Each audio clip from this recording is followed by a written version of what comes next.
Music Yeah, off. should be good. All right, I'll let you know. Notepad out. We're 5 seconds in. Panic. Panic. I need to slam this, chew this bagel.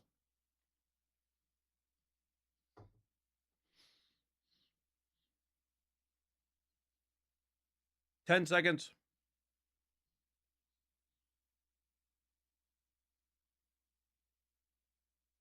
You're not sharing. Hello, everyone, and welcome to Answer the Call. I was able to chew my food. I was eating as fast as I could before. If you guys are new here, Answer the Call is a podcast with myself, SaltEMike, and Croncy, where we talk about Star Citizen. And usually the old podcast, basically when it was just me, we would pick a topic and we would go with it. We're kind of going back to that a little bit, but this week is pretty busy, so we're going to talk a bit about the news, and then we'll go into the main topic of the show. So if you're joining the calls, we're not really going to talk about the Argo Atlas and some of these other things that went on this week. We really want to talk about, if you're calling in, about starter ships. And I posed the question, do starter ships need to change? I have a lot to say on this subject. I'm not sure, Croncy, if you do, but we talked about this a week in advance, so I'm sure you do. And I will just say this, me and Croncy discussed yesterday, in the future, because of the way this week was, and how busy it was. Yeah, what was looking like was going to be a mostly boring week. Yeah. We're going to decide on, like, Friday, my Friday, Croncy's Saturday, what the topic will be leading up. So we're like, oh, it's a dead week. Let's go down our list of, like, things that we would love to talk about. Just general, like, one singular topic, nothing really about the news that week. This week, we told you a week ago we're going to talk about starter ships. We're going to stick to our word. We're going to talk about starter ships, but we will start the show with some of the news. So if you're new here, hit the subscribe button. We would really appreciate it. I think we're really close to 5K. So that would be sick. And yeah, enjoy the show, I guess. So I don't know what you want to start with. Do we want to start with get the stupid drama stuff out of the way that is pointless because it's the same thing every time they sell a ship? Or do we want to talk about the fact that they tested server meshing? I think the server meshing test is more interesting. Let's start there, because we've been waiting for one of these tests for the last one was like 6 months ago, right? It was like March. The answer is too long. Yes. No. We were waiting for too long. Croncy was not able to play the test because they did not run it for 24 hours. They ran it for about like 8 or 10 or something. Like, it was not long enough, unfortunately. So you missed it. I did not. Yeah. And it was mostly this. This is how I would describe the first hours of it. Was just waiting for a very long time to do anything. And like, oh, am I loading in? Am I not? I believe this was around the 500 player test. And when you did get in, and this is the very concerning thing to me, is interaction delays were just as bad, if not worse. When last week we had a Star Citizen Live saying RMQ is going to help with, I'm not going to say the word fix, but help with interaction delays. It did not. And I don't have the Spectrum post right on hand right now, but Benoit popped in and said, hey, RMQ worked great, but something else was causing more of those interaction delays. So it's like, okay, is this the next carrot on the stick like RMQ was this year? And what now, right, is the feeling that I'm getting from this? I talked about this a lot over this year with you guys, and you, Croncy, especially, is we just want to see tangible progress. Yeah. And the first 90% of this test that I did not see that, right? So it was very disappointing. And then they landed on a configuration for server meshing that comprised of, I'm trying to find my mouse, I don't know where it is, comprised of 350 players over 4 servers. So that is an average of less than 100 players per server. Right? So that's still a little bit like, ooh, right? And then, but it worked somewhat. Yeah. That's me. Yeah, I heard a lot of conflicting reports, which is like fair. I feel like with these sort of tests, you're going to imagine there's going to be a lot of people that have great experiences, a lot of people that have bad experiences. Yeah. Yeah. Everyone had a bad experience pretty much in the beginning with the 500 and 1,000 player tests. Yeah. With those, I heard nothing good. Yeah. Like I heard like Burks was able to get in and get some play while I was just stuck on the menu. Like some people got in, but it was very, very rare. Interaction delays early and in this test was pretty decent. Like right away I got into an elevator. Like when I'm telling you I spent 30 minutes trying to get in an elevator in the 500 player test, like I'm not kidding, right? And I would say that this felt like a small bit of tangible progress. You could see tons of players coming out of elevators, what appears to be very little desync, a little slidiness of this character, right? But the server had just opened. As things went on, it got gradually worse and worse and worse. But I will just note very quickly on that as well with like the slidiness. Also keep in mind that like this is a worldwide test on like, I imagine US servers. So you'll also see like a lot of that sort of artifacting from people with like 300 ping. But continue. Sorry. Yes, that is, very good point. Thank you. But as you can see, it felt pretty MMO-y. It was kind of like, holy shit, a bunch of people in a train at the same time. This feels pretty cool. Like ping was going all over the place and things like that. So like things were still weird. You can see the train bouncing around and all that stuff. But generally, this works significantly better than any of the other configurations they have done. And for me personally, this worked better than any of the above 200 player tests that I had experienced. So I did experience some level of improvement, but it was a very small amount of improvement because, well, I guess I could scroll forward to about here. And I crossed the server line like just before this. So I finally got to my ship. It says A54 as and now it says AC 450. So like I did cross some server line. I did not get knocked out of quantum travel, which was something that happened in the previous test. And then shortly after this, I 30K'd. I had been streaming for a billion hours and I was tired. I had enough at that point. There was nothing really for me to see. There was no missions. There was nothing to do really. It was like, okay, improvement.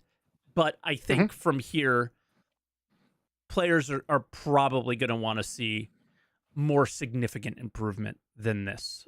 So I wouldn't say great success like some people are saying. I would say slightly disappointing, but we did see some progress. Yeah. My two takeaways from someone who only got to experience it from, like people's, like people telling me about it pretty much. One, I was really surprised that the big tests that they did early on, they didn't do like, like right now we have one server, 100 people.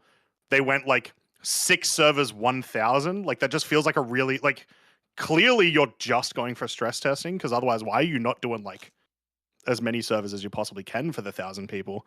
And then when they did bring it down to the 350, it was more than the average, right? So I don't know, that just seemed weird from an outside perspective. I think but then what I want to see.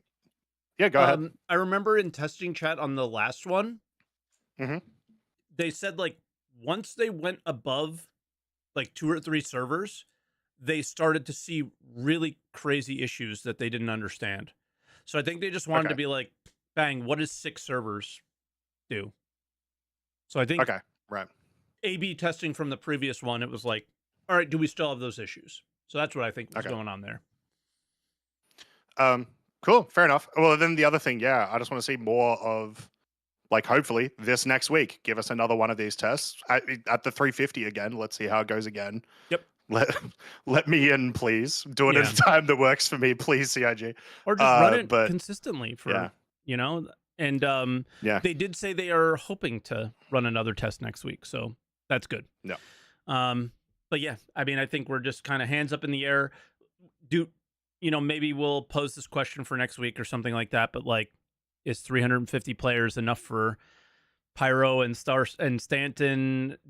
Like, do you want more? Right? I think 350 is not exactly a number I want to be at, but it is 3.5x, right?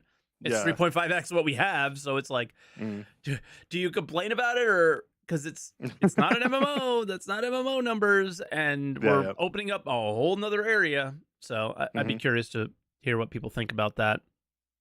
Yeah, but definitely. In general, I would say I was definitely disappointed for the length of time we waited for that test. The improvements were not large enough, and RMQ to the player facing did nothing. And I'm tired of hearing about how great everything is going on behind the scenes when everything player facing is a dumpster fire. So it would be cool to not have that happen.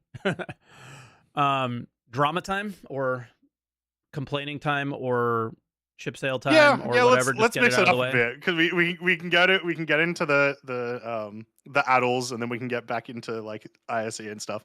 So please take the reins here. Please take the reins, because I've talked a lot, and I won't talk much on this. I promise. Oh, good. The addles, which is the correct way to pronounce it, does not have a second A, and I will fight anyone who disagrees. Okay. Is out. It is fully out. We got to see it last weekend as like a surprise addition to the patch. Lots of people really liked the tractor beam. I'm one of the only people that's not really keen on it. But regardless of that, it came out, and a lot of people feel it as like, this is very useful. We talked about last week how much is this going to cost. We didn't want it to be for sale. It would have been a great opportunity for them to do like a reputation reward or anything else, an event reward, something like that. But the Star Citizen, as Star Citizen does, it went up for sale. Yeah, pretty much. Now, I didn't like that. Did you get one? I was like a little mad yesterday that it was for sale. Not like a ton mad, but I was a little mad yesterday that it went for sale. Croncy, but I realized something today. I was mad. Whoa. I realized something today. This still doesn't make the fact that it's for sale great, but is a great thing for players. Now that we have persistent hangers, if anyone would like an addles, come to my channel. I'll give you an addles, and you can keep it, and you can put it in your persistent hanger. We could do that now, which is kind of cool. So that's true. Yeah, you don't actually have to buy it. You can give it to people. Yeah, but so you bought one. Well, with some store credit, yes. Store credit, sure. Yeah. Did you mostly because of the skins? I just really like the skins. Did you get a skin? Yeah, that was my next question, because the skins were pretty cool. Yeah. I did not, and I will not be buying one. Yep. I'm gonna stand by my laurels, I guess. Is that how you say it? I'm gonna stand by my feelings on these things. I don't think these sales are good for the game or good at all. I think we nerfed tractor beams and then sold the solution to those problems, in the sense of like, I believe there was a Q&A. Yeah, yep. And the handheld, the largest one, can't even hold 32 boxes anymore. Like, what are we doing? It can currently, but the intention will be... they're going to remove it. The only way that you'll be able to with the what is it called? The Max Track or whatever, will be if you have 2 lasers on it, which, at least at the moment, using double lasers on like any box just breaks everything. Yeah, and it's like, all right, so do I trust CIG to get that done right or whatever? So like, I don't think the optics of this is horrendous, and the price of it is very expensive, and for what it is. Yeah. And you have a developer in testing chat. I don't know if you saw this. He said, guys, it's a tool, not a cash grab. Everyone's holding on to that. And I feel bad for that guy, but he shouldn't have said that. So get fucked. But I will not be buying it. I may buy the blue skin and the black skin. Yep. And whenever it comes out, I will buy it in game and I will apply the skin to it. And that's how I'm going to go about it. I don't believe in supporting the project with creating a problem and selling a solution, but I do believe in supporting the project for doing the right things. So I'm going to do the type of funding that I would like to do, and that's more cosmetic stuff. So I'll buy this for $5, Yep. but I will not buy that ship for 35 or 40. I could tell you that much. Yep. Or that vehicle or that tool, whatever you want to call it. I'm not going to do that stuff. I just got a new puppy. We're learning how you have to, praise good behavior and, tell them when they're doing stuff wrong. Well, this is the type of good behavior. If I was to say, hey, good boy, this would be the good boy moment, and that's it, or good girl or whatever, right? So yeah, I don't care. I'm over it. I'm so tired of their bullshit, and I just want CIG to put the game first one time in their lives, and they will never do it, and I don't expect them to ever do it. And I think the more they do this, they will alienate more and more people from their player base. But they made like 1.3 million, so whoever people are buying it, and they always will, and people make claims that means that the people who don't think it's good are in the minority, but people will complain about it and still buy it because you have the option to buy it, and it doesn't matter. It still affects the game negatively, and you need to recognize that the more we do stuff like this, the harder it is to make the game. The more we do stuff like this, the harder it is to create progression and all those things. And it's embarrassing. This is the most mobile game thing I've ever seen them do. Basically. Yeah, to speak on that a little bit, there's just because, like, once again, I use store credit, but imagine I didn't. Imagine I used actual money. Just because I buy this thing doesn't mean I approve of it being sold or that I'm happy that I'm buying it. There's going to be a lot of people who have bought this because they feel they need to. Because if they don't buy it, they're at a disadvantage. If they give you the option, right? And that's the problem, right? Is players like the pay to win stuff. This is how you know it's real. Is you have players that hate it but feel like they need it, so they buy it anyway. Like that's the whole problem with pay to win, pay to convenience, and all that stuff. And I follow another project, and it's probably just as big of a scam as this one, and all that stuff. It's called Ashes of Creation. And the reason that I follow that project, and the reason why I'm pretty interested in it, is the guy who is running that game is an MMO player. Played another game. I always forget the name of it. Chat will correct me on this one. And he played a game, and it got super pay to win. Arcade was the name of the game. It was another MMO. Oh, I love Arcade.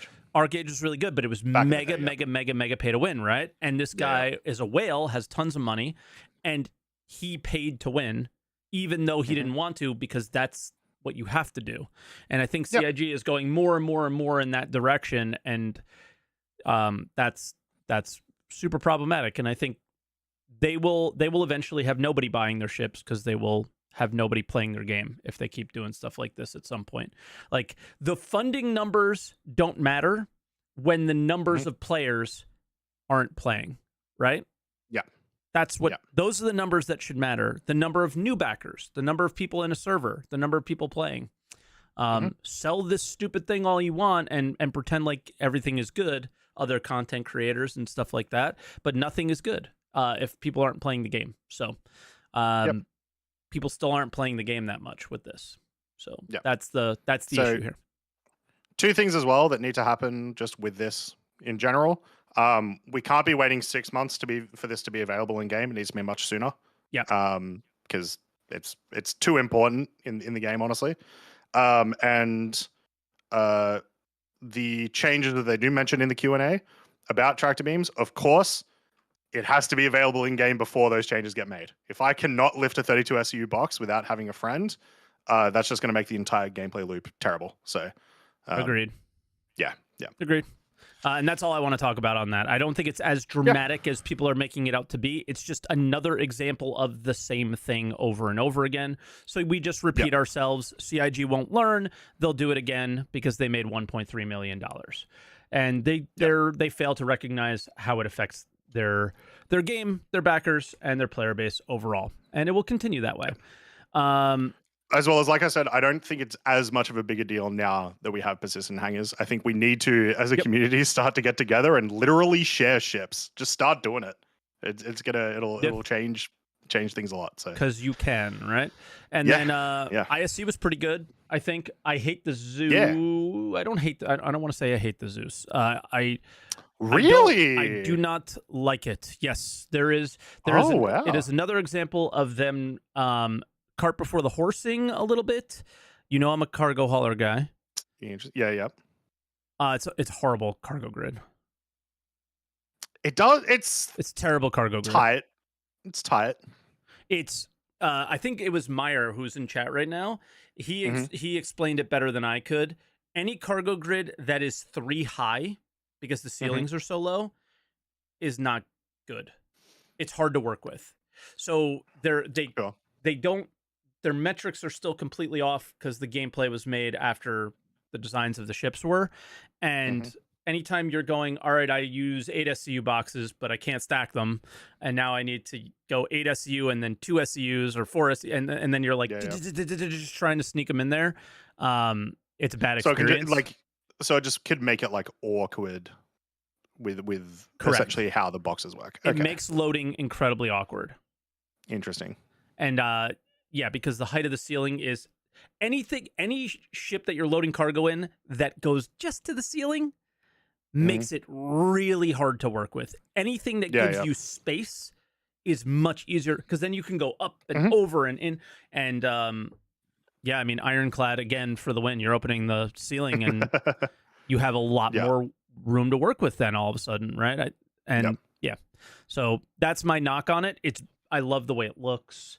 I like the shape. Yeah, the aesthetics of this ship are insanely cool. Yeah. It's one of the first ships that I've seen it actually take on way more of the flavor of the concept than like necessarily others. So like the silhouette of the ship looks awesome, looks almost perfect. The external RSI design is exactly what I was expecting in a good way, with sort of all the new stuff. So this from a looks perspective, it's awesome. Yeah, of what I mean. Like, look at how close to the ceiling that is, and you have these angles. It's not a cargo ship. Like this is not a cargo ship to me. Like, sure, it's going to be really hard to work with, and that makes me sad because I wanted it to be my 100 SCU hauler because I think it looks so cool, and it might be, and I might deal with it for a while, but yeah, sad on that front.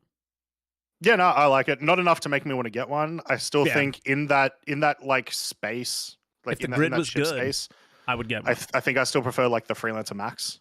It has the same problem. You know? No, I think the Freelancer Max is cooler because the Freelancer Max is only 2 high, right? No, it's just 32. Wider. It's 3 high. 32 can go in, and a little one on top. Have you did any blockade runner testing? Think about it. There was like a 32 in there, and then there was like little ones on top. So yeah, it's the same height. It's they just the ceiling height's the problem on some of these things. It makes it really awkward. But fair enough. Moving on. MFDs. But yeah, the second half. Oh yeah, MFDs. I love these. Oh my god, do I love these? Except for the Aegis one. I just don't like the green, but I think that's purely a just color-wise, like personal aesthetics thing. Yeah. They are way more readable. Big fan of that. Huge fan of that. Functional. I am undecided yet, and it's going to be a thing of like I have to get in and actually play with it on whether or not I like how much information has moved from like the actual glass down to the MFDs. On some ships, I imagine there's going to have to be heavy reworks on where the MFDs actually are and how they're actually displayed because they're just awkward to look at. But in general, I think I'm keen on it. But yeah, it looks way better. I'm totally into it. One of the big things as well. So I'll try to the find changes it. I know where to you're going. I was just going to say the power triangle. The changes to the power triangle. Way more intuitive. And no, it's not Starfield. It's every sci-fi game that's come out in the last 20 years. Oh my god, I know. I know. Starfield was not first, people. No. Like, what the fuck? Yeah, it's way more intuitive when players come into it. It's much easier for them to understand where their power is being allocated that way rather than when you're looking at the triangle. So it also, the fact that it's able to display like you get more information from like the capacity rather than necessarily how much power is into it, which you don't get from the triangle. The triangle is just a straight up value of where have you put most of your power, right?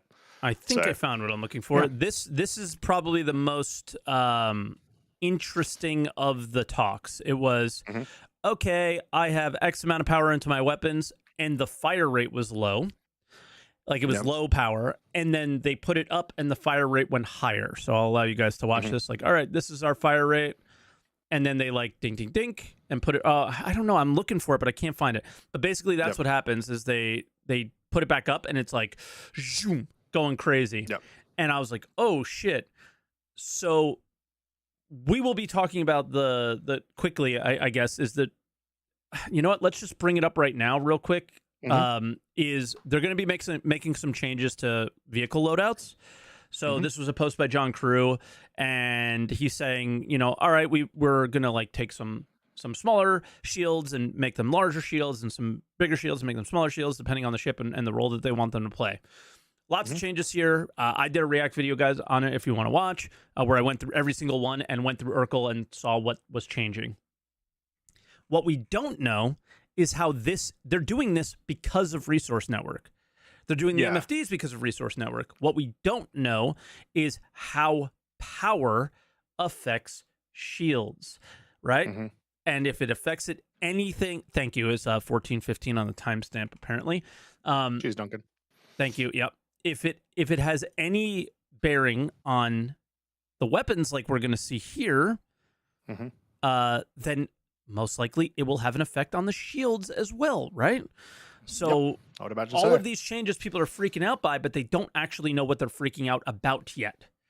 So like it's okay to be like, damn, it doesn't look like my Redeemer is going to be as strong as it was. But there's the example of we turn the power up and the fire rate shoots up. That shit's going to happen to shields as well, probably. So it's also, this is it was mentioned like what, 2 weeks ago, about them talking about how, you know, soft deathing is going to be less of a thing. This is with that in mind as well, I imagine, right? Where it's going to be your components dying going to be the more important thing. The problem is what's the Redeemer?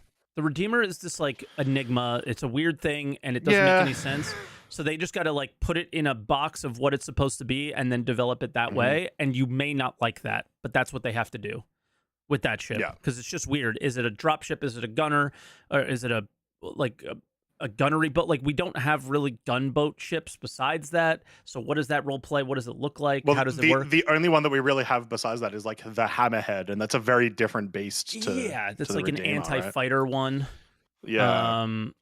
1305 is the shield showing allocation. This is a little bit different because they just show them what they said about shields in this part is, for now, the plan is to deliver to you with the MFDs the exact functionality that we currently have in terms of how you interact with it. So not sure power-wise what's going to happen, but when they talked about this specifically, how you interact with the MFD will be the exact same as how you currently interact with the current MFDs, along with a number of other MFDs that will be same. But I am very curious of how power allocation goes into this.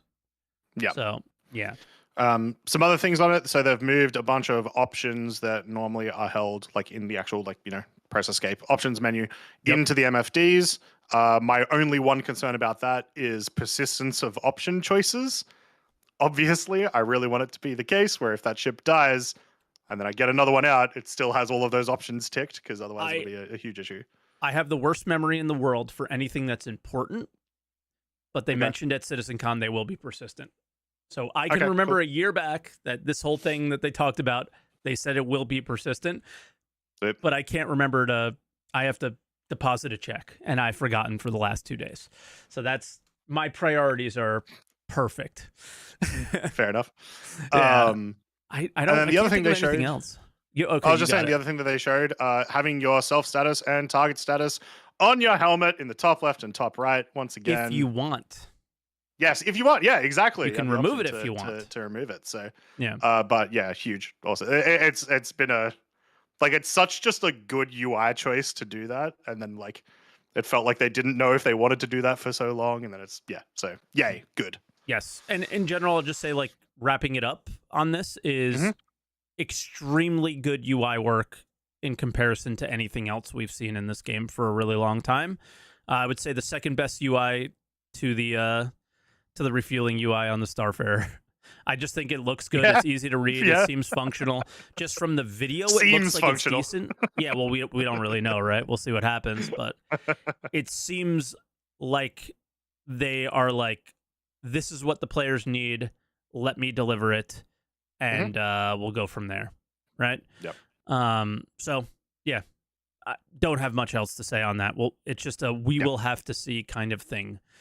Still, the only other thing I am I a will fan say of a lot on of it- these changes, but I want to experience it because there's like some iffy things. Yeah, of course. And the only other thing I'll say on it is Yogi made a post. People were like, yo, is the altimeter gone? None of this footage was on the planet's surface. The altimeter will be there, and they made a very, very big change. I saw an altimeter.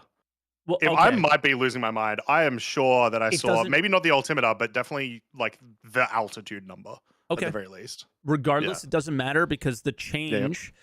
The person who posted was like, I didn't see an altimeter on ISC. What's going on? Sure. And Yogi was like, it's still there. It's going to work as it does now. But the change that they're doing is when you get 500 meters from the surface, it is no longer going from sea level. It is doing a radar ping to determine how high you actually are. So you will know whether or not you are landed. Accurate all that distance. stuff. Actual accurate distance from 500 meters and below. So Sweet. they made a big change. That's a thing. So nice. And DJ makes radar. So DJ's in Twitch chat, and I think maybe he had something to do with that. I'm not sure. But he doesn't look like he's excited about radar at the very least. No, he's been in the trenches. It looks like. Yeah. Anything else? SEL before we get So a big expected SEL, all about really about 324 and everything that happened in the last few months. The most important questions answered pretty much right off the bat about, hey, what happened? And I forget what the second question was. But it's pretty much what happened and what's going to happen. And it was good. I think it was pretty honest. He again, something that I got a lot of shit for because people didn't really understand the video, I guess. But he straight up said if we like the transit rework kind of thing. He was like, if I would have done this again, essentially, I would have, instead of band-aiding it like we did, I would have done the rework for the transit refactor or something like that because it caused, and ATC, I think, because it caused so many problems and it was so, that was like one of the big time wasters, and it was like, okay, cool. So everyone who was saying I'm an idiot in my YouTube videos, I know what to think, because I don't like to be that guy like I was right. I told you so, but that video I must have communicated so poorly of like why CIG fails to deliver. Like this was why, right? On this specific patch, is it was so much breaking constantly and having to fix it. Yeah, I liked some of his answers as well. He was like, if honest. possible. Yeah, exactly. And he was like, look, from a dev standpoint, I would have much preferred to, do hangars once, do freight elevators as another patch, like get this in, fix it, get this in, fix it. But we went as like this big thing that meant that there was more delays, more issues that we had to fix through, and it sort of compounds. I also like that he sort of mentioned, we could have put more resources into getting this out really quickly. Yeah. But that would have drawn from 4.0 and Squadron. I have a follow-up question, which I would have loved for him to answer, which would have been, did it take, from your dev perspective, how many resources did it take away from testing 4.0 and Squadron? Because it certainly feels like it did. It'd be weird for it not. I mean, we only just tested, the bullshit that 324 didn't delay 4.0 is bullshit. Anybody saying that, and I'm sorry, it's bullshit. It just is. There's no way around it. You can't. You can't sugarcoat that one. It definitely delayed testing. It would be weird if it didn't. So how would you improve that in the future? Like those are the sort of questions, the follow-up questions I would want. But yeah, overall, I thought it was really good. It was a really, really good response. I also did love, as part of the first question, it was like, so 2 months ago you said that it was, just around the corner. And Chad's like, yeah, look, I didn't shouldn't mean have to said say that. that. That was bad. Oopsies. Yeah, shouldn't have said that. Learning Yeah. trial by fire, right? Yep. No dates. Otherwise, people are gonna destroy you. That's all I Yep. got on that on the week. Yeah. I don't know if pretty you've much. been peeking at Discord. You have, cool. So we got a full waiting room. Yep. Waiting room closed, I would say, because again, I got a hockey game at noon. What the hell? I never have hockey at noon. It's usually at like 7 p.m. So yeah, and somebody gave You me better crap, win. by the way. Somebody We're gave me starting crap. early. If you don't win, they get Yeah, you no, crap. we'll win. Yeah, somebody gave me crap that complaining about the fact that Jared goes on hiatus 45 times a year is the same thing as me ending the podcast early because I have something to do in my real life. No, that person's Jared based. does one live stream a Mod them. week. One live stream a week. I make content 7 days a week for like sometimes 8 hours a day. I don't know how these things are the same. They're not. Jared makes ISC. Jared makes ISC. Jared makes SCL. But Yeah. it's 7 days a week we're making content. And so you're delivering, like, I'm never not here is what I'm saying. Like, there's never a week where there's nothing there. There's usually never a day where there's nothing there. I don't know, guys. It sounds a lot like Mike making excuses that he's not doing daily 16-hour streams. Sounds like my commenters are geniuses. So, starter ships. Yeah, let's get into the actual topic of today. I got a lot to say. All right, I'll let you start off because, like I've got opinions, but I don't have strong ones, I guess. I have very, very strong feelings about this. Yeah. So this is definitely a topic that I chose. Mhm. But for one, I'll start out with, in a perfect world, Mhm. Star Citizen would not have ship sales, but you Yep. would buy the game for a AAA price of your choice. Sure. These days, AAA prices are all over the place. Mhm. And you would join the game, go through a tutorial, and then you would choose your ship, right? And your ship Yep. could be, I think, anywhere from a Vulture down to an Aurora, I guess. But when you look at it that way, the definition of starter ship is all over the place from CIG. You have Sure. premium starter and starter Mhm. and this and that. Then really just comes down to price. Yeah.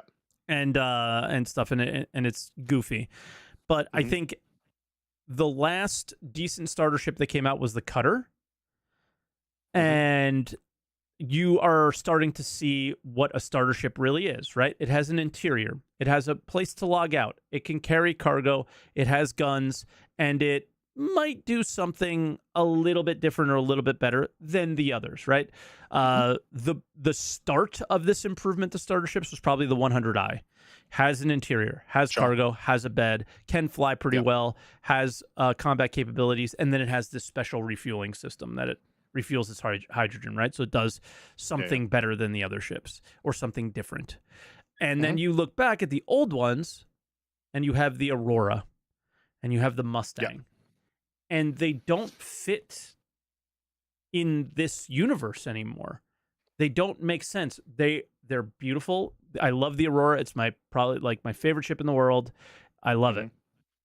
But it needs to get bigger. It needs to hold cargo differently. Maybe it needs to have a place to access its components, and everything needs to change, right? If the Aurora is so far below what the standard is, like the game has been developed more. People know that make ships at the company understand what a starter ship is, and these don't fit that definition anymore. What are they? Are they just the cheapest way to get a game package now, and it's basically like not having a ship? That kind of thing.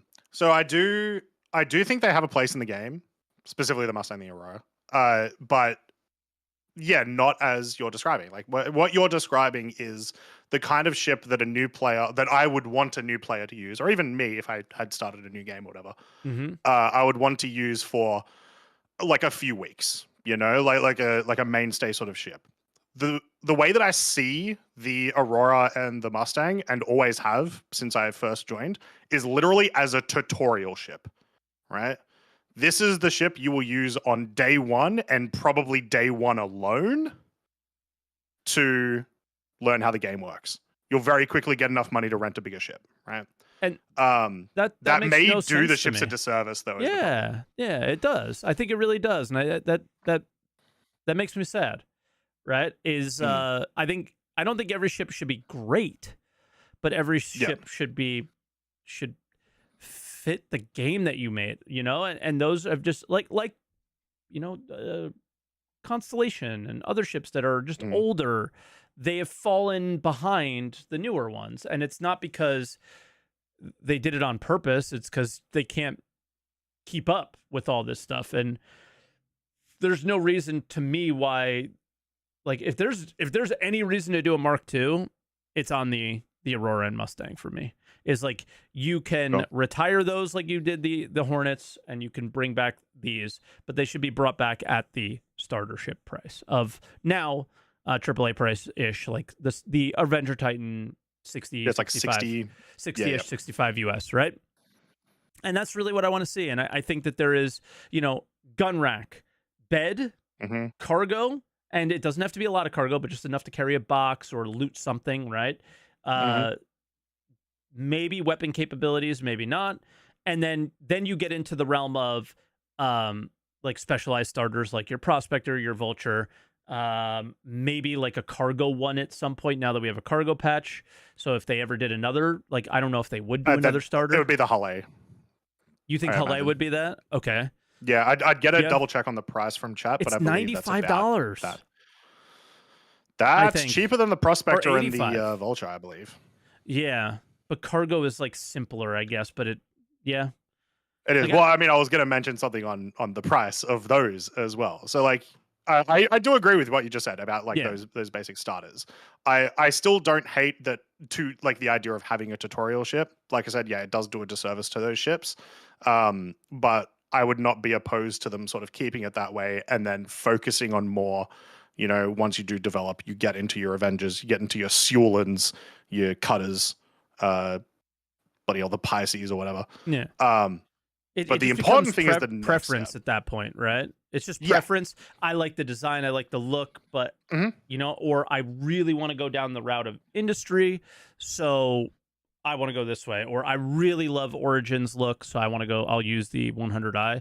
And I just don't think staying in a ship for a day or like two, you know, is a good thing. Like a couple days or a week or a month or whatever. I don't know. It's an MMO, like grinding is a thing, and we don't know what this is going to end up being like.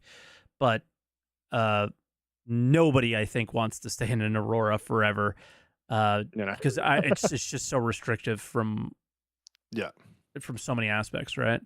There's not even a place to store anything. Like there's no inventory, nothing. It's so far behind. Yeah, you could very well end up seeing those sort of ships go the way of like shuttles in Eve, where literally after that first day, they just become ways for you to move to another location, and that's it. Yeah, but how good are shuttles? And like shuttles in Eve are really fucking good for what they do. Yeah, so they're just fast as hell with tiny signatures. Fast, tiny signatures, hard to hit, and super good align time. So align time in Eve is very similar to the spool time and stuff like that in Star Citizen, right? Is it just bang, you're ready to go, and you're there, and then people use them as scout ships, as I'm seeing in the game as well. You know what? Okay, but that's exactly what I would call them. Is a shuttle. They would. Yeah, and they would still need a rework to be able to do all those sorts of things. So yeah, or maybe not art rework necessarily though, but but from just what they do functionally, like the numbers behind the scenes. You got me convinced there. I'm glad we had this conversation because I never would have thought of that, and that's why I like doing this stuff. Is like I'm set in my ways. I've thought about this personally for years, and then you hear somebody else's perspective, and it's great. With that in mind, Go. they are useless now. Yeah. I mean, you could do like initial bounties with the Aurora, but past that, Sure, like but if you're like really good, you can go a little further with it. I would ask anyone in chat, either YouTube or Twitch, if you have had someone join the game and they've said, "Hey, which starter package do I get?" Who of you, other than maybe the option of just spend the literal Yeah. minimum amount of That's money, what I tell people. how many of you have said, "Get the Vanguard, not the Vanguard, get the Avenger, or get the Nomad, Mm-hmm. or get the Seal," like those elite starters? How many of you Yep. have said that? Because they're just the value is so much better for Yeah. those vehicles. So And the game visually looks like a AAA game. So like yeah. it does, the game like outwardly to people justifies the price until they start playing it. Mhm. And then they're kind of, people sometimes are like, what the fuck? But visually you're like, okay, I can see myself spending 60 on this game. And then you kind of start realizing what's going on and you're like, maybe I shouldn't have done that or whatever, right? But the yeah, like the cutter is one that I was like, all right, man, like these are like the cutter is the Aurora to me in so many ways of like Cool. this kind of scrappy industrially starter ship, and then like what is the Aurora? And I like your idea of shuttles. I guess we kind of have a shuttle with the 85X and sort of the Pisces, right? Yep. But the Aurora can go down that route, and the Mustang can just be mega fast scout ship, very few weapons or no weapons at all in the future or something like that, like for your rework wise.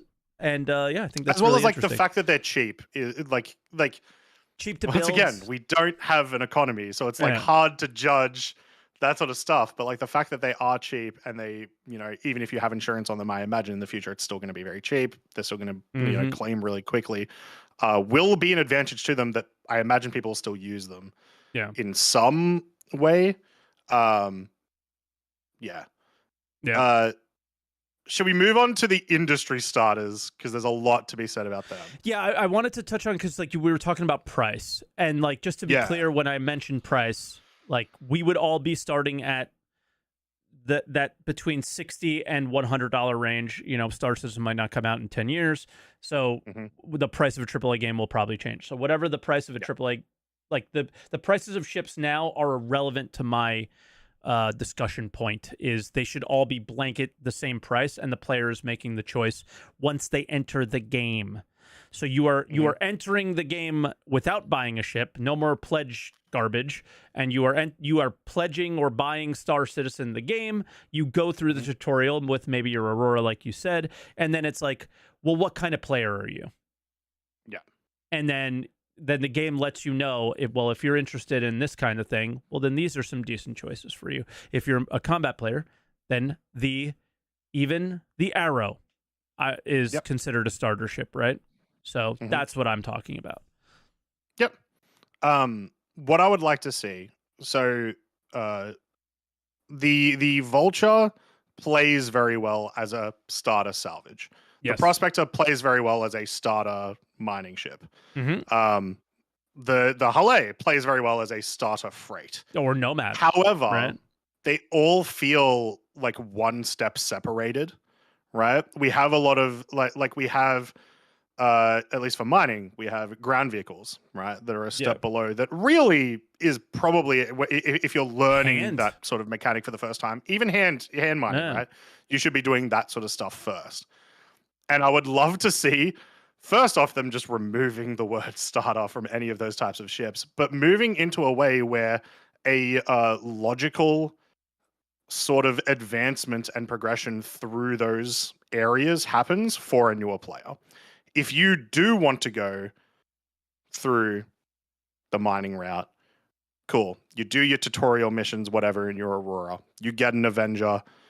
Then the missions start. You get yourself a mining tool, and it ends up going that way instead. Rather than what is right now, which is buy a Prospector right now. Or a mole. even, right? Well, Like if you for buy a some mole, people. how are you gonna take it around, right? Like you then need to like that. That's why it's like it's weird that it's like one step removed because you can't. Yeah. Oh, sorry, not the mole. I'm thinking the ROC. Um, yeah, obviously start with the mole. No, yeah, like even if you have an ROC, you don't really have like reasonable ways to move it around unless you get a larger ship too.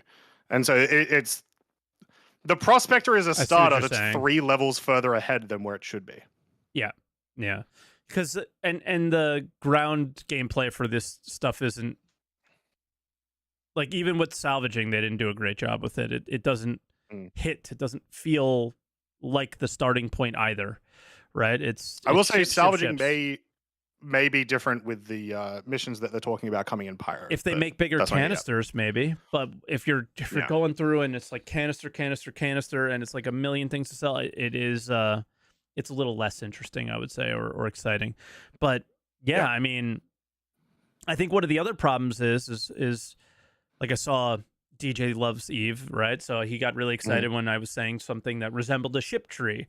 Well, Mhm. Eve can make ships a lot easier than Star Citizen can because they don't have to do interiors or anything like that, or people Yeah, walking around them, right? So Eve has a lot of ships.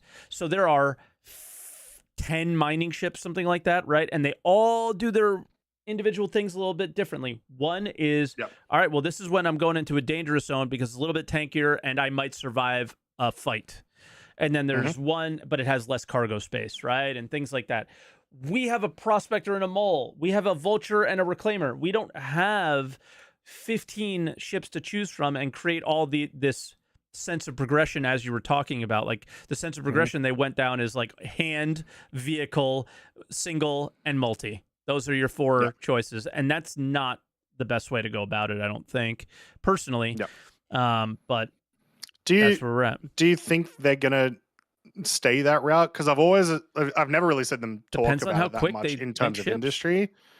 Yeah, they've always talked about, you know, like multiple choices for cargo within like the same sort of you know, weight limits and prices and whatnot.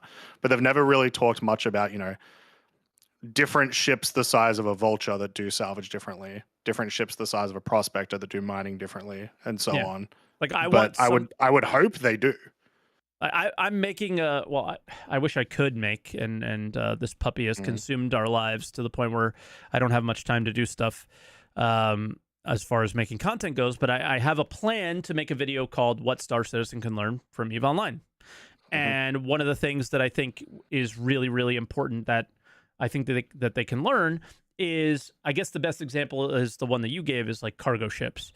Is an MSR could easily have a special just number thing on it that you can't scan the ship, right? Something like that. And then all of a sudden a ship that has 100 SCU like a bunch of other ships, well, it has a role now that it fills.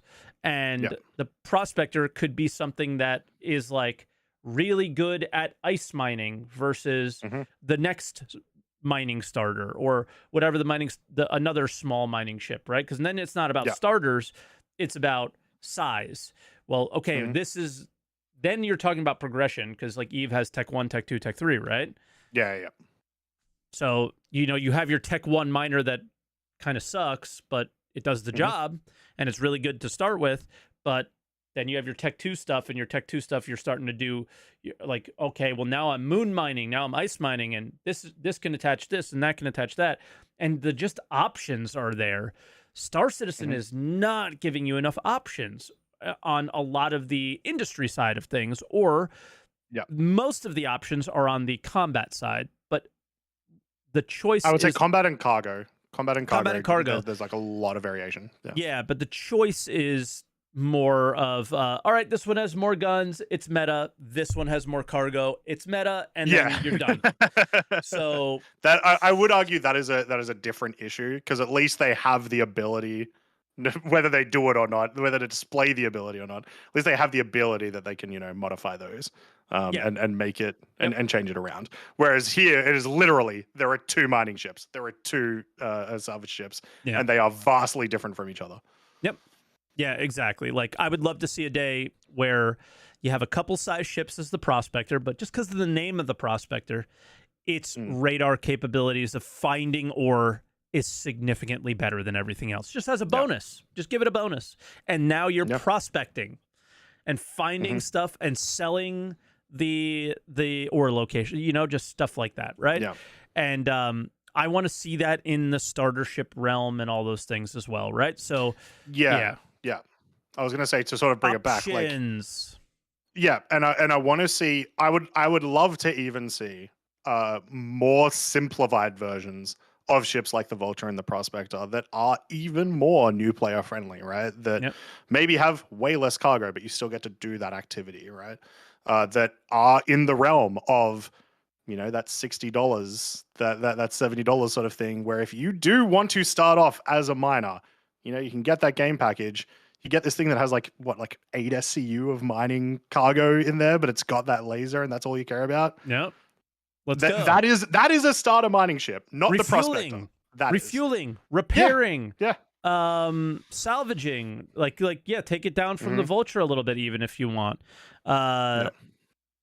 DJ said, I was so curious, I looked it up. 400 chips in Eve, 240 in Star Citizen. 10-year difference. So Star Citizen. Yeah, I was going to say, Eve's been out for like 20 years. So yeah, so similar pace with SC. Okay, so they're moving at a good pace as far as well, in game I don't know if it's 240, but yeah, I think he's going with all of them. But I guess somewhat similar pace, and given the amount of detail, Star Citizen's pace is fairly good, I guess. But yeah, I don't know. That's really where I'm at. I want to take all the ships that would be considered starters and kind of bring them to the standard that the cutter's at. The only question I would ask before we go on to callers, because we got about half an hour left. Callers, you're going to be on around 5 minutes, and we're going to be very strict with you, okay? What other starter ship would you want to see? We just touched on it a little bit. I said refueler. If you had a choice of something that we do not have at all now, what's missing, if anything? I think something that's not 96 SCU, but then as far as cargo goes, but the Nomad is kind of that. So what would you want to see personally, Croncy? And then we can ask this of the players or the callers as well.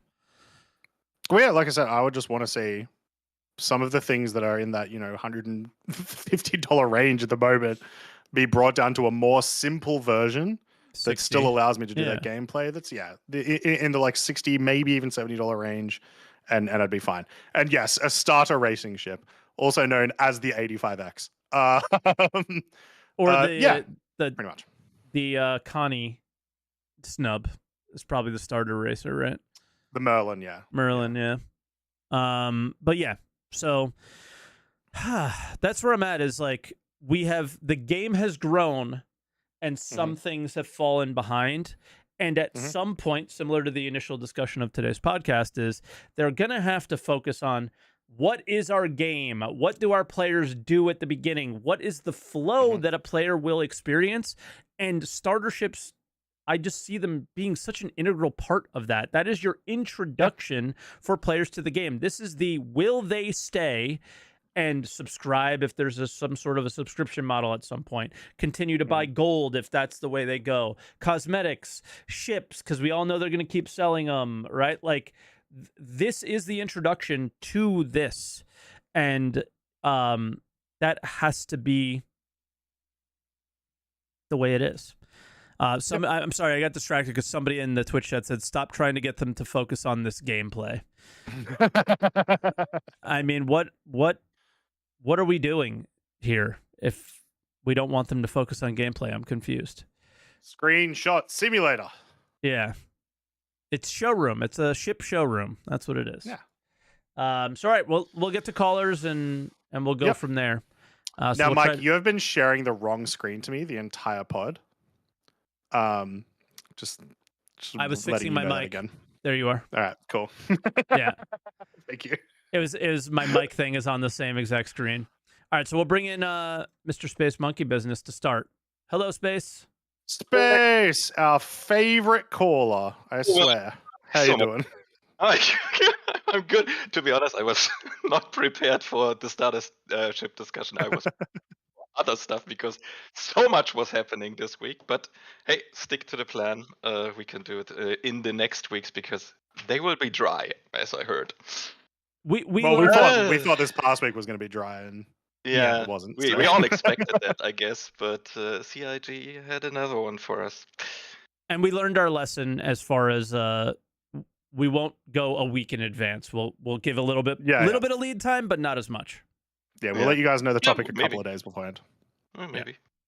Great. Okay, starter ships. I was also about to disagree with the Vulture as a starter because I was also thinking that needs to be like either a smaller one or the progression path needs to be different, like Croncy said. With you start with a smaller ship, then you start with hand mining, then maybe even continue with rock mining, where you get to a mission or an opportunity where you only can do the rock mining in one place until you get the next ship to transport it away. I think like having like a little base where you can just spawn or buy the rock and then drive out to whatever the open or a mine to start mining there would be also pretty cool. Yeah. And then you just Yeah, like step it up. imagine you go to a distribution center and you're able to rent an ROC literally at like 30 minutes at a time. That would be a sort of interesting way to start that progression for a new player to get into it, to learn the mechanics. I agree with that. That would be pretty cool, like having a big, I don't know, cave right next to it. And it's like, drive in there, do something, collect something, and then get out. Do you feel like in a space game? I should have mentioned this earlier when you brought it up, Croncy, but it just kind of popped in my head now. It is the rock and the handheld only. You're feeling that it's the introduction kind of to these things because it doesn't require purchase. It's not as expensive in game. It's not as expensive on the website. And if you factor in the way that I was mentioning it, like, hey, you pay a fee and you choose your route, would the rock be involved in that, or could the rock be the example of this thing does something unique and special? So you can't mine, or very difficult to mine, certain things on the surface of a planet without one, and it's something that you need in the crafting realm, and instead of it's the starting point, it's one of the routes that you go, the hand mining and rock mining. It's one of the ways you can go after, because in a space game, I just personally feel that we should start in a ship. It should start with the player flying. It should start with the player understanding that aspect of the game, and then they could branch off into these other unique styles of gameplay, which is essentially how they developed it, right? It started with the Prospector, and then when they went these other routes, and it was like, oh, it made it more interesting for a while, and then of course they let it die. But I just look at it as like, this is a path that you go that after you've mined in the Prospector. Yeah, I certainly like that idea a lot more. It's just that's not how it works at the moment, because it's just the way that Of course. Yeah, I would love it to be that way for sure. Yeah, but this is an Imagine show, so we can imagine how it could be, I guess. What about you, Space?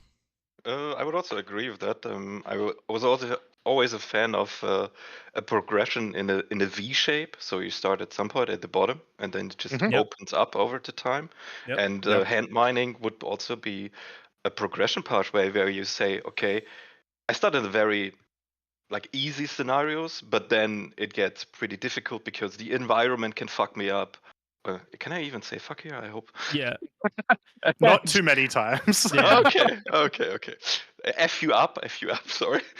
And even the rocket, like maybe just upgrade the rocket in a way where you can be protected in some way, or the suit you're wearing to get you protection you can do that against now. the environment. You got the cold suit and the hot suit, and it works. Yeah, like this, way to like different paths. So, and then also it ties in this point ties in also to one point. I was asking myself, do I really want to at some point upgrade, like an in-game upgrade of my starter ship to the next ship, or do I want to keep the starter ship? Because even in late game, where you brought up the example with Eve, yes, there are some scenarios where this could be helpful for like there is a planet with a huge, I don't know, electrical magnetical storm, and only the starter ships who have not that big of a tech can maneuver there because all the other tech is getting disturbed by all the storms or by the environment or something like this. That would be interesting. Not, Yeah, or, not or just that, but industry you've, wise,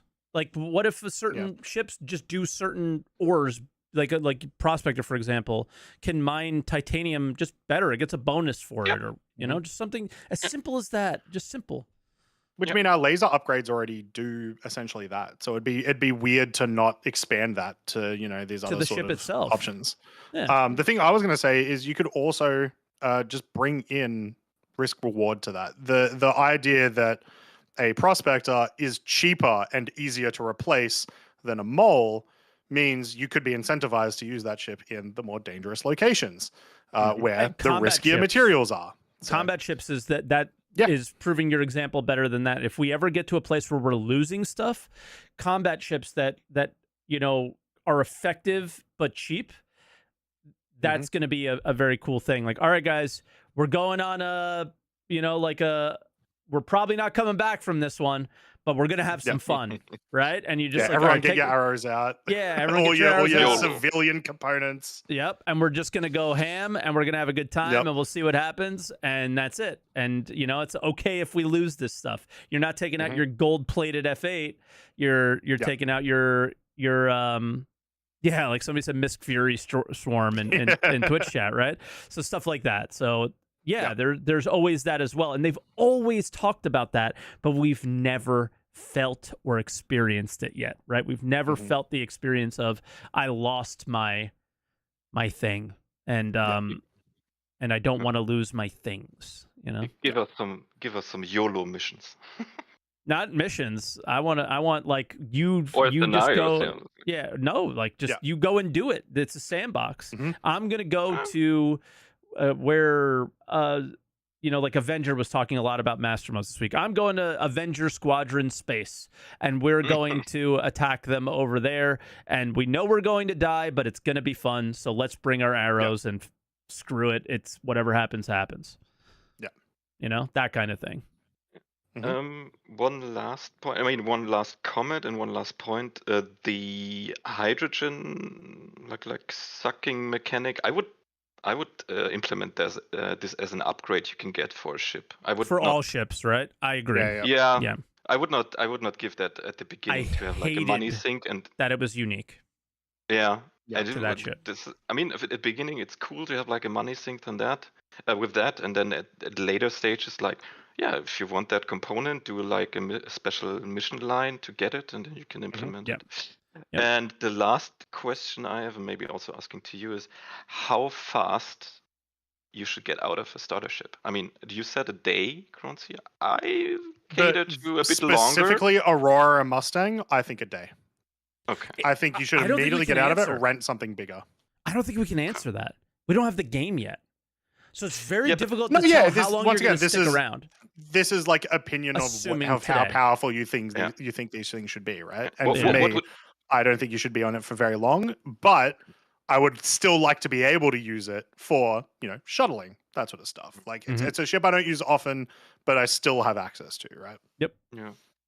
Same with the C8R, the shuttles from the Carrick. I also like to use them because like, oh fuck, the ship is, I said it again, the ship is somewhere else, I need to get there. I use the shuttle to get there because it's easy to call, and it doesn't take much time to call it. Yeah. Well, all right, Space, we'll let you go. And I will, feel free to turn the stream on because I'm going to comment quickly on the air system from the 100i because it is... I just have you on mute, so... Yeah, that's what I'm saying. Unmute us because it is very relevant to the conversation today.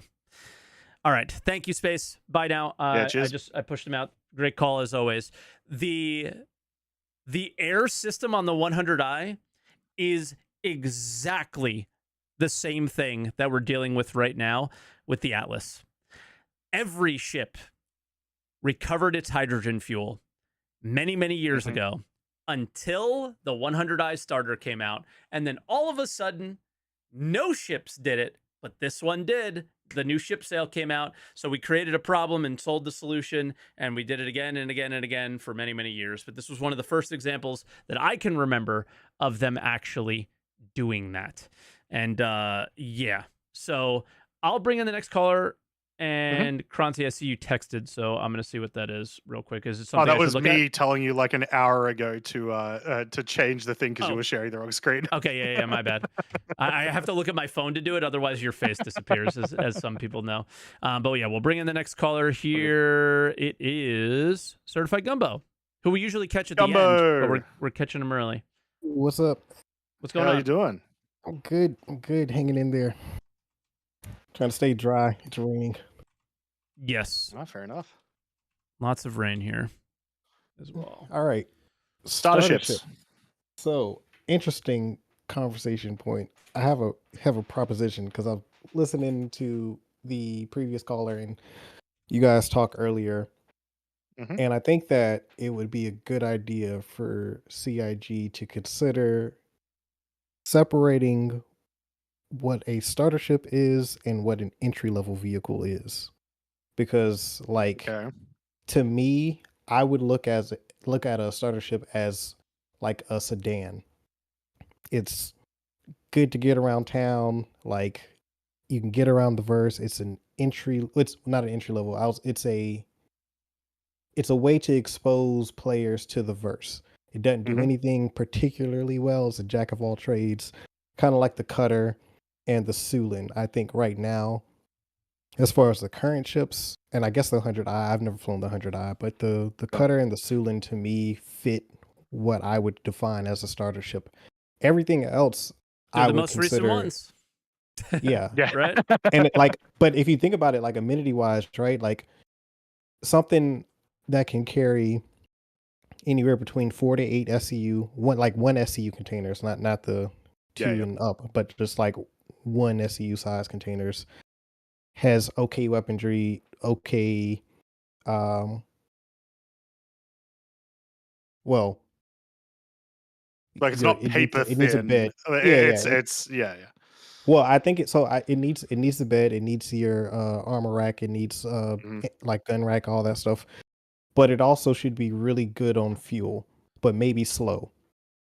So I mean, the like you can Cutter's get everywhere amazing on fuel.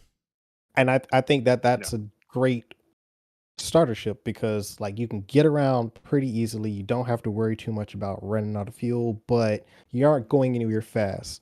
So that kind of like gamifies it to where like, all right, now I need to start looking at entry level ships because like I've played around. I don't really know what I want to do, but now I've kind of experienced what Star Citizen has to offer and I want to go into a specific direction. Mhm. So then you go from the starter ship to an entry level ship, that's where you're like Arrow and maybe the Mhm. Aurora and the Avenger and like a whole A or like, you know, I don't think they have an entry level salvage ship yet. I wouldn't consider the Vulture an No. entry level. It's Yeah, I think it's a little separated. It's a too little good. bit yeah, it's a little more advanced tier than what I would want. tier too high. Like, Yeah. but Yeah. it's like an entry level. They should define what entry level vehicles are because these are like the basic vehicle within a profession, and there could be multiple of them per profession. That would be ideal. Mhm. Yep. Because like I would look at like I'm a combat oriented player, so the Titan for me is a cool entry level combat ship because it's good for both space and air combat, but also ground engagements because you've got storage space. You can put SCU containers on there to store gear and weapons and all that stuff. And hell, now that you can put seats in there, you can turn it into like a miniature dropship if you wanted to. Like there's range there that make it, I think, a really good entry level vehicle, but not necessarily a starter ship because it's a little too good at combat to be what I would consider a starter. Oh, Somebody in Twitch chat's asking a decent question. If the Vulture isn't an entry level salvage ship, is the Prospector not an entry level salvage ship? So do you more want to go along the line of what Croncy was saying and make these like 8 SCU mining ships and things like that? Is that what you So mean by starters? Well, no. So Okay. by starter, I would like the cargo aspect is just utility. Like that's why it's like I would say 4 to 8 SCU because you're not really gonna. Yeah, you can do the cargo missions with those, but that's just for like I said, exposure to the verse. Like I want to try that out. Yeah, it's enough to Um, do like deliveries as well as like move some of your stuff, right? yeah, because you can split the smaller size Yeah. hauling mission up into 2 loads and then, get that so that you just have the experience. Mm-hmm. I would consider the Prospector an entry-level ship for mining because you have the ground vehicles, you have the hand mining, and it's a miner. Like Vulture can salvage and it can hull scrape and it can do more than one aspect of the salvage, uh, which is to me why I wouldn't consider that necessarily entry level. Like it would be the next tier up. I think that if they had a ship that only hull scraped, that would be your entry level salvager. Yeah. But once you add the munching into it, to me, that's the next tier up because you technically have enough space. Like if like you salvaged a small ship, you could still hull munch it and still have enough cargo space to get all that, the RMC and then the other, I forgot what the construction material. Construction materials. Yep. Sorry about the doggy in the background, by the way. I just texted my wife. I was like, she needs to go out. So yeah, I was a little distracted there, but I saw somebody in chat say what about an industry starter? Like they can do a little bit of everything. Salvage, repairing, refueling, maybe Just change. Yeah, you just change the nozzle I on the just front, say, right? yeah. I mean, I just say like make it create more create more entry level vehicles for each profession.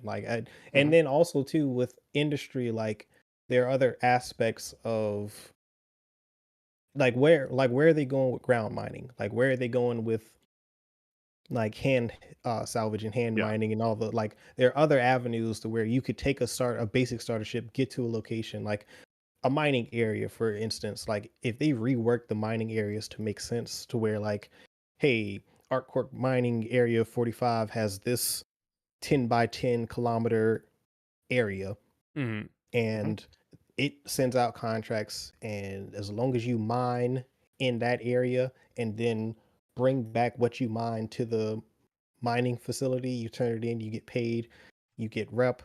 You could do that in any type of ship because you could go out there and hand mine, you can go out there and um you don't have to use a ship to do these missions. You just need to get to the location, do the job to to your heart's content, and then you can go somewhere else. To me, that's where the starter ships go. Then you go into the entry level side where you get a dedicated vehicle that can do that, and you can do more of it, and you can do the higher end, higher volume missions. Kind of like that's why I like the Holland missions, because they make sense from a gameplay perspective. Like you see a clear progression path, and there's flexibility at the lower end to where you don't necessarily need a bigger hauling ship.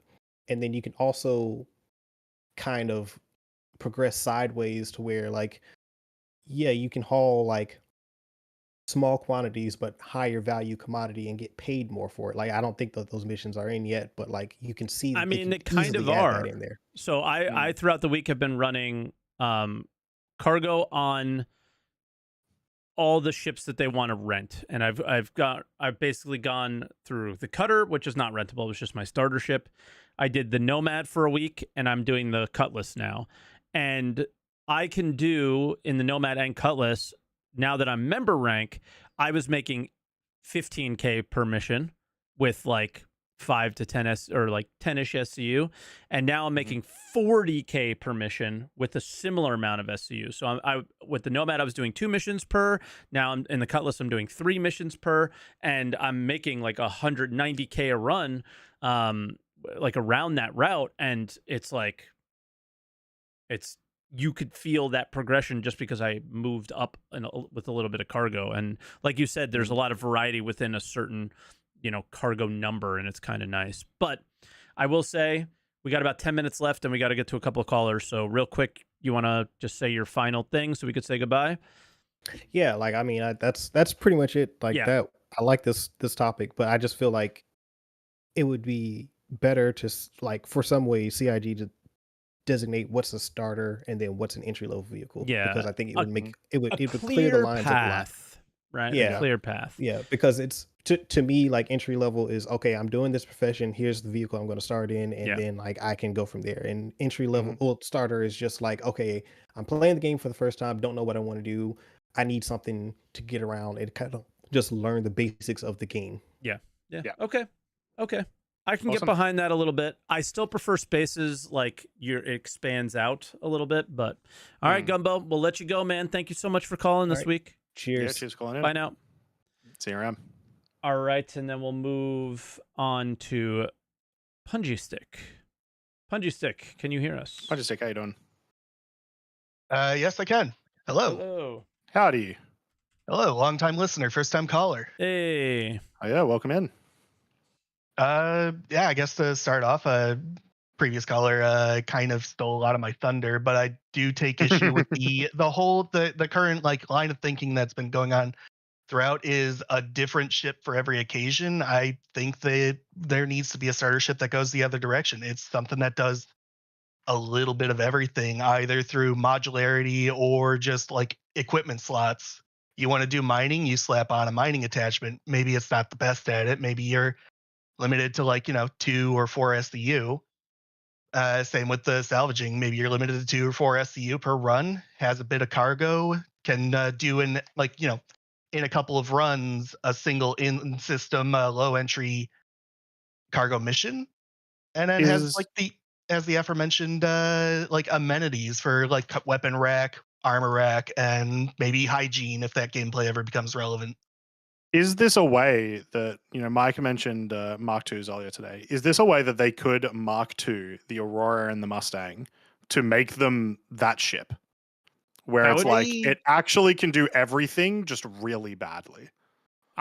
Listen, the idea of like the modularity idea of, okay, like I have an Aurora, it can mine, it can have a tractor beam if I wanted to, it could salvage if I wanted to, and all these things, but just not good. Just to get you into it.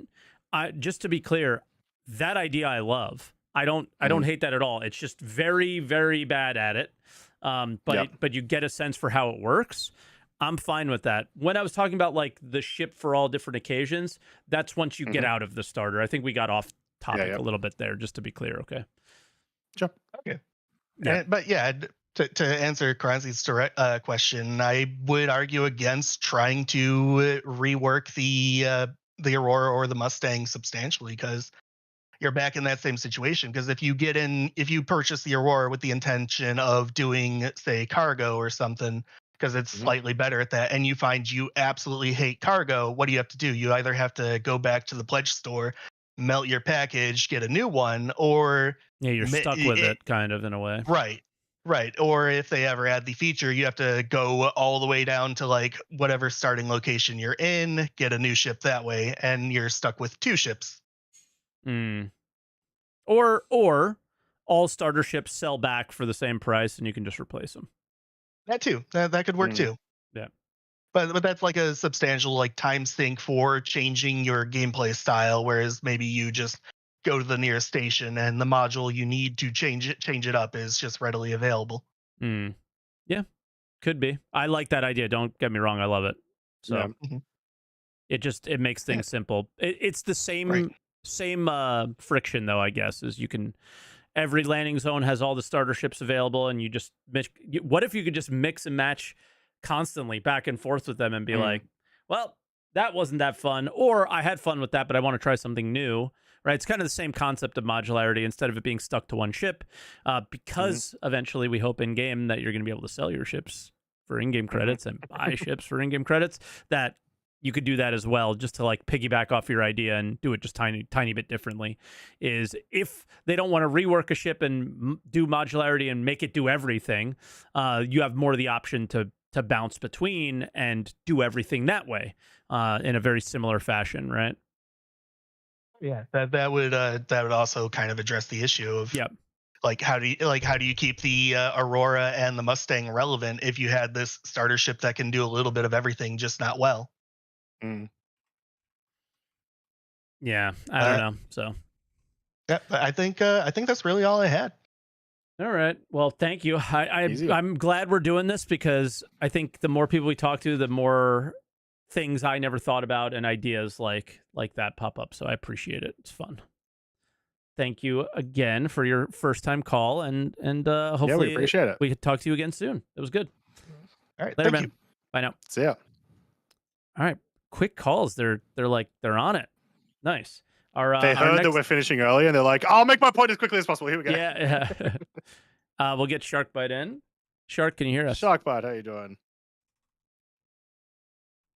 Sharkbite. Sharkbite. You are muted at the moment. Going once. Oh. Unmuted. Oh. Shark Bite going twice. Come on, I've seen you race. Surely you can do this. All right. Shark Bite. Pop back in. Pop back in when you can. I'll go quickly to Hudson Hawk. Hudson Hawk, can you hear us? We'll bring you in real quick, and hopefully if Shark Bite's ready, we'll go to Shark Bite. Good morning, good evening. Hello. Howdy. Starter ships. Well, personally, I'm not particularly a fan of having ships being called entry ships, as there's, God, I had such a concise argument. Now it's just gone. Just having, well, it's like who's a caller a couple callers ago, he was mentioning having like entry level, like an entry the prospector just being an entry level mining ship, as to allude as there's like that would, if you move on, it would be a much better mining ship. I'm not particularly a fan of that idea. Yeah, each ship should have kind of its own little purpose. Yeah. So, and as far as starter ships, and jack of all trades, master of none, then maybe you move on to like an advanced starter ship, which would have more of a focused goal or a focused thing. Yeah. You know? We don't have a jack of all trades anymore because there's more trades. Remember when the Cutlass was jack of all trades? Yeah. Yeah. We don't really have that. Just kind of, I don't know, maybe have like a smaller version of the Vulture to have that kind of. Yeah, I think Croncy's on something with that idea for sure. Yeah. We've gotten a lot of agrees that people want a small Vulture, so yeah. Well, CIG, we'll buy it. Come Hudson. Hudson, Yeah. Shark Bite's ready. I snuck you in, and I'm gonna sneak Shark in now. Okay, so thanks for filling in for a few minutes. We appreciate you, and Orgops as soon as this dog is in better shape. Right on. All right, man. Talk to you soon. Cheers, mate. All right, let's try to bring Sharks in. Shark All right, said the push to dock wasn't working, and I think it's. Can you hear me now? Yes. Yes. Hello. I have you at 200% on my side. Why the hell? Anyway. I also starter do. ships. Shark Bite. We kicked Hudson to hear him say, "Can you hear me now?" We sure did. We sure did hear Shark Bite. Shark Bite, press your push to talk button. Yeah, I got it now. All right. Hey, we there got we go. it. Hey. You sure? Okay, so basically, the issue that I was having, my push to talk was apparently also bound to like Alt Tab or something like that. I was being dumb. Oh, okay. Cool. But so I'll try to go through these really quick. I did write a lot of notes. But as far as starter ships, Mike basically said everything that I was gonna say. It should have room for you to get around, store your stuff, bed, toilet, cargo space, quantum drive, all that stuff. It's the Star Citizen Aurora is way. not a starter Interiors, right? No. Interiors are what makes Star Citizen Yeah, it has special. to have an interior. Yeah. No. And then basically, other than that, the Aurora is a missile, and it's not really a ship. Yep. It's a ramming ship, right? It's great for ramming. So I guess it has a roll then. And then So that's 12 torpedoes. Let's go. Yeah. so the pricing for the Atlas or the ATLS, ATLS, whatever Croncy calls The it. Addles. Yeah, that is absurd.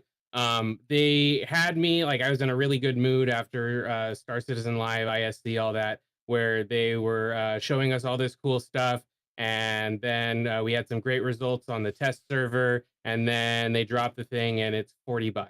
And I did a bunch of math. You guys can check Reddit, yell at me there if you want. But basically, I'll try not to make people's eyes gloss over. I compared it to the NERSA, I compared it to the Pulse, and I compared it to the Hover Quad. And Mhm. every single one of those, if you take and try to accommodate for the fact that there were other sales and stuff going on, and the prices of those, all of those did better as far as dollars per player overall than the Atlas did. And so if they had priced this at half the price or $15 or $20, whatever, they would have almost certainly made 2-3 times as much easily. And people have argued with me on the way that I did the math. I tried to spell it out and be really transparent with how I got the numbers and where I got them from and stuff. It costs almost as much as the original Aurora packages did. That came with Squadron 42 Mhm. and Star Citizen. I know like inflation's like a thing, but this is it's pretty. This doesn't You come could with a buy- game package. You could and you could buy Manor Yeah. Lords for less than this. Yeah, but I don't want to buy Manor Lords, Mike. You know what? That's your fault. That's your problem. Yeah. Because And then aside from that, the other thing that I have down is that I hate the changes to the Redeemer. Back when they released the Cutlass Steel, they told us that they price ships based on component size and quantity, and then Mhm. changing the Redeemer's stuff, it had the firepower fully manned close to the Corsair or the Constellation. So Which like seems people to saying make that it was sense, right? overpowered, not really. Yeah. And it's a $330 ship. It costs more than every single one of the constellations except the Phoenix. Yeah, but again, So what we don't know from that post is how shields are going to work, how much health those shields are actually going to have, and we know nothing from that about armor. Nothing. Yeah. Yeah. Well, and So my it's argument a weird there is one. if they're going to be putting in the shield changes like they did with the Retaliator, where they dropped its health from 200,000, and they are now doing the same exact thing to the Redeemer, then they should buff the size 2 shields up to the point where they're still kind of pseudo armor until they put armor in game. Otherwise, you're nerfing everyone's ship that they spent money on and had a specific use for. And like you're right, it was a really weird ship in a really weird spot, but it was the only ship that did that, and you paid for that uniqueness. And then the other last thing that I was going to say was the 400i. They're like, oh, it has all these power plants it doesn't need. And we're like, well, we paid for having a fancy explorer ship with a lot of redundancy. So, like, I guess take the other power plants offline, but leave them as backups for the engineer to connect to. Don't take them out of the ship. Yeah, But you're thinking about future gameplay. Like once again, did they say in that post when these changes are being implemented? 4.0. I Cool. think. No, they didn't. With I'm Resource assuming it's Network. probably going to be soon, but yeah. They said with Resource Network. So you Okay, yeah, with Resource Network. So you're assuming that a lot of these changes are going to like the way that you're talking about the changes is affecting the ships now. With just Resource Network, it completely changes. So it literally is a thing of like we can't judge it because all of those ships are going to be completely different. Yeah, they might be worse, but you can't tell right now. You just actually can't. Okay, well, I mean, so are we assuming Yeah. then that or are we not assuming then that they're going to drop the size 3 shields down? Because they put another size 3 shield in the A2, for example, and it was already top of the line gunship. We got no idea. That's the whole Yeah, thing. we don't know. These fucking guys gave you incomplete information, and everybody is making assumptions about what's going to happen. And it's like, if you want to be mad about something, it's like, what's going on with armor? What are you changing to the shields? Why are you making this post right now? What is the point of this? All it's going to do is confuse people, and that's all it's done. Yeah, I'm not. They I'm not burned looking a at lot of goodwill the last couple days. exactly, and it just doesn't make any sense to me. The only thing that I can gather from that post is that it's clear to me that they want industrial ships to have a little bit more tank, but we don't know how much, so they could survive fights and have a chance to get out. Out of everything else, I can't figure out what's going on. Like people saying they nerfed this, they did that. It's you're making all those assumptions based off of entirely incomplete information, and the post makes no sense. It's like they're trying to get ahead of something but at the same time, they're so far behind the actual changes. There was no point in saying the post in the first like place. they could have just made this post when like a week Sorry, before they filter the all the data implementation. through. Yeah, exactly. They could have just come out with this the second that they're like, all right, cool, 4.0 testing's next week. Here's or what whatever. to expect. Yeah, exactly. Yeah. Done. Right? And you have the numbers locked in. You know what you're doing. None of those numbers are even locked in, dude. Like it's Wait, just... Mike, what if that's what's happening? What if we're 4.0 PTU this week confirmed? That would be great. Anyway, thank you guys. I really appreciate you having me back on. Yeah, no, we appreciate you coming on. Thank you for fixing your bike so that we could get you on as well. And no, I actually and we don't have to have you at 200. My camera was crap, and I upgraded it and stuff. Yeah, you sound great. You sound great this time. So we were able to hear you and everything. All right, bro. Thanks for the call. Cheers, mate. Appreciate you. Yep, cool. Take care. Bye now. Have a good one. All right, I'm trying to send him to the color dump, but I can't. Can you? I have no access to move him in Discord. Thank you. All right, so that is the podcast this week, guys. Thank you very much for watching, and let us know how you felt about the format on days on weeks that it's much more dead than this week. The idea would be to get into this topic longer, get to more callers. We know there's 3 of you, including Hudson Hawk in the thing. I have to get to hockey like nowish, so it's just one of those things where this should never happen, but it has happened way more often than it ever has in my entire life. I've been playing hockey at this place for 10 years, guys. This is the second game at noon in 10 years, and they were both while we were doing the podcast and stuff. They're trying to sabotage the podcast, guys. Yeah. So like, subscribe, all that stuff. If you guys are on YouTube, please. We are super close to 5K subs on that. Check. I did it this morning early, right before the podcast kind of started, to let you guys know, hey, we're starting a little bit earlier. Let us know if you want to do like pings and stuff. I was like, do I at everyone at 6:30 in the morning Eastern time? I don't think that's a good idea. We can start a roll for people that want to be alerted and stuff, and mess around with that. We can do some stuff for that. So there's that. And so when we're approaching some dead weeks, which we're definitely going to be approaching because we're 6 weeks away from CitizenCon, I think, we'll start choosing some interesting topics. Maybe there can be some topic suggestions from you guys that you want to talk about, stuff like that. No matter what, Croncy, you'll choose the topic next time, since this was one I was very passionate about. I'd love to hear something that you're feeling passionate about, and then we'll go from there. But crazy week this week, and not everything good, not everything horrible. And lots of whiplash. A lot of whiplash. Hopefully next week we get a solid server meshing test, and we'll see. So we just want to see things improve. I don't want to see things continue to regress. And so fingers crossed on that. Thanks again for watching, guys, and don't forget to answer the call.